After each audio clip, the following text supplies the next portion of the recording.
Good morning. What I want to ask you today is your mind actually keeping you from achieving big things and keeping you from doing big scary things? You can hear the pretty birds out there. Rosie and I got back from our run a few minutes ago. I'm rocking my Marines shirt.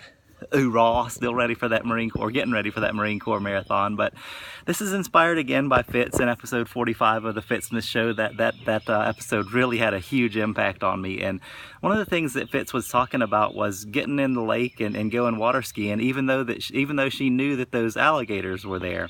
And she's trained her mind to overcome those kind of things. And she said she actually seeks out opportunities where something that she's doing is perceived as a fear or a threat. And that got me to thinking. I've got a million different motivational stories in the back of my mind, and that reminded me of something that I learned about called the amygdala.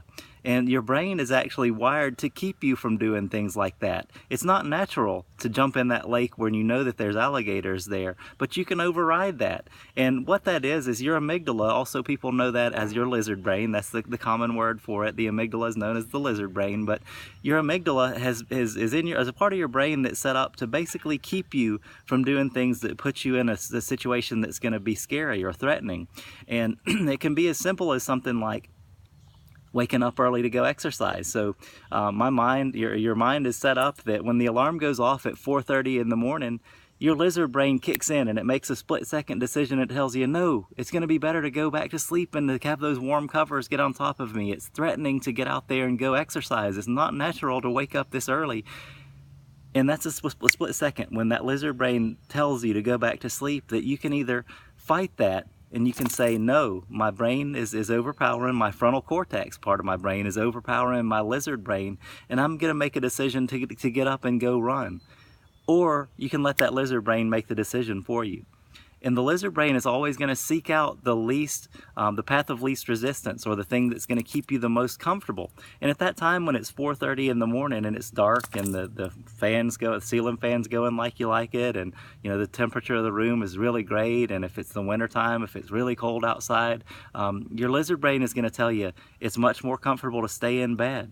But you can train your mind in the frontal cortex of your brain that no, you can override that, and you can get up and you can do that. And that's one small example of a decision where you can override that. But your brain is actually wired to keep you from doing that, and it's for your protection at the end of the day. So, for example, if you're in a city, if you're in New York City walking around Times Square, and somebody comes up to you and they say something that could be threatening to you. Like I had a time when a guy said something that he kind of yelled at me about something when I was in Times Square, and he was actually trying to get money, but my lizard brain kicked in and I went the other way.